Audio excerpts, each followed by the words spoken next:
तो मैं दिनेश की ओर आप सबका स्वागत है न्यूज़ टाइम के अंदर।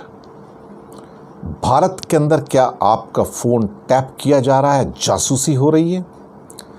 दुनिया भर में हंगामा हो गया है। 10 से ज़्यादा देशों के अंदर पेगासस के सॉफ्टवेयर इजराइल की एनएसओ कंपनी के द्वारा बनाया गया, उसने सैकड़ों फ़ोन टैप किए हैं, जिसमें हिंदुस्तान के भी बहुत सारे व्यक्ति हैं।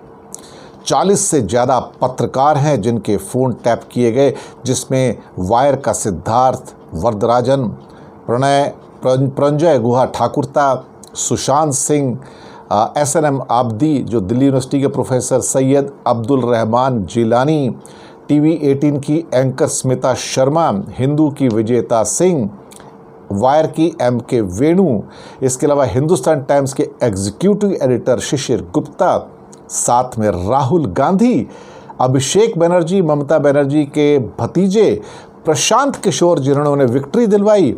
आप यकीन मानेंगे कि ये सब के सब अंडर सर्विलांस इनके फ़ोन टैप किए गए। ये फ़ोन कौन टैप करेगा?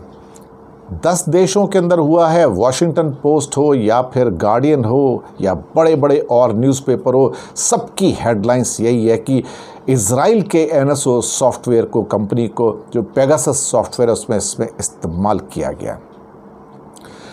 ये 18-19 के दौरान सारी की सारी टैपिंग होती है और इस टैपिंग करने के बाद इसमें अशोक लवासा जो इलेक्शन कमिश्नर थे उनका भी नाम है, क्योंकि उन्होंने कुछ बातें मोदी सरकार के खिलाफ कही थी और मोदी सरकार से ये बर्दाश्त नहीं हुआ कि एक इलेक्शन कमिश्नर ऐसा बात कर जाए। सो उन्होंने उसके खिलाफ CBI और ED की इंक्वायरी बिठा दी थी। बाद में उन्होंने उससे रिज़ाइन कर दिया था और फिर उनको एक बाहर की फॉरेन पोस्टिंग पर भेज दिया गया। उनका फ़ोन भी टैप हुआ। और तो और वो मिनिस्टर जो कि आज पार्लियामेंट में सरकार को डिफेंड कर रहे थे, IT मिनिस्टर नए आए हैं अश्विनी वैष्णव, उनका नाम भी उस लिस्ट में सुनने में आया है कि जिनका फ़ोन टैप किया गया था। एनएसओ सॉफ्टवेयर दुनिया का बहुत बदनाम सॉफ्टवेयर है। उसका पेगासस स्पाईवेयर है उसी कंपनी का, और ये सिर्फ कंट्री को बेचा जा सकता है, किसी प्राइवेट कंपनी को नहीं बेचा जा सकता। और जिन फ़ोन्स के अंदर पेगासस स्पाईवेयर पाया गया है वो कंफर्मेशन के साथ पाया गया है, और इसको जो डिटेक्टिंग जो एजेंसीज़ हैं या जिन्होंने ढूंढ कर निकाला है, एमनेस्टी ने और एक दूसरी एजेंसी है ख़ास तौर से, उनका कहना है कि हाँ ये बिल्कुल फिक्स था कि स्पाईवेयर उनके अंदर था और उनको वहाँ पर देखा जाए तो पूरा का पूरा टैपिंग किया गया। ये टैपिंग फ़ोन का, SMS का, व्हाट्सएप के मैसेजेस का, इसके अलावा और भी किसी किस्म के जो मैसेज हैं उनका, प्लस साथ में देखा जाए तो उनके ईमेल्स का, व्हाट्सएप चैट का, इंटरनेट की जो ब्राउजिंग हिस्ट्री है उसका, कॉन्टैक्ट बुक का, माइक्रोफोन, लोकेशन, कोई चीज़ ऐसी नहीं जो पेगासस सॉफ्टवेयर इजराइल का कैच नहीं कर सकता। और ये कंफर्म हो गया कि भारत के अंदर मास स्केल के ऊपर ये जासूसी की गई। इसलिए आज कांग्रेस और विरोधी पार्टियों ने भारतीय जनता पार्टी को भारतीय जासूस पार्टी के नाम से बुलाया, और इनका कहना है कि भारत को एक सर्विलांस स्टेट यानी कि एक पुलिस स्टेट के अंदर, डिक्टेटरशिप के अंदर चेंज कर दिया गया है।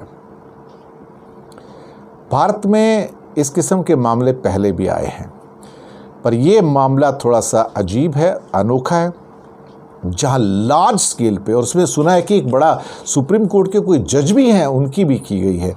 तो ये एक तरह से देखा जाए तो कुछ ऐसा हो रहा है इस देश के अंदर जिसका अंदेशा लोगों को ऑलरेडी है कि यहाँ पर कुछ ना कुछ गुप्त होता है। सरकार के ऊपर उंगली तो उठ गई। अब उंगली इसलिए उठी सरकार के ऊपर यहाँ पर क्योंकि ये सॉफ्टवेयर सिर्फ सरकारें खरीद सकती हैं, प्राइवेट पार्टी को नहीं बेचा जा सकता। जब बेचा नहीं जा सकता तो इंडिया के अंदर फिर ये सर्विलांस और टैपिंग किसने कराई? प्रश्न का जवाब आपके पास है, इसलिए मैं नहीं देना चाहूँगा कि टैपिंग कराई किसने। अल्टीमेटली कोई तो है जो टैपिंग करवा रहा है, और टैपिंग कराने की फैसिलिटी इतने बड़े सॉफ्टवेयर कौन खरीद सकता है? करोड़ों नहीं, अरबों का सॉफ्टवेयर है। सुना है इसकी कीमत जो है सैकड़ों करोड़ में है इस पर्टिकुलर सॉफ्टवेयर की। जब सरकार ही इनको खरीदती है, कोई प्राइवेट खरीद नहीं सकता, तो फिर जासूसी कौन करवा रहा है? क्या आपका फ़ोन टैप किया जा रहा है? संभल जाइएगा, कुछ भी हो सकता है। Beware, your phone might be tapped. ये सच है। शुक्रिया आपका।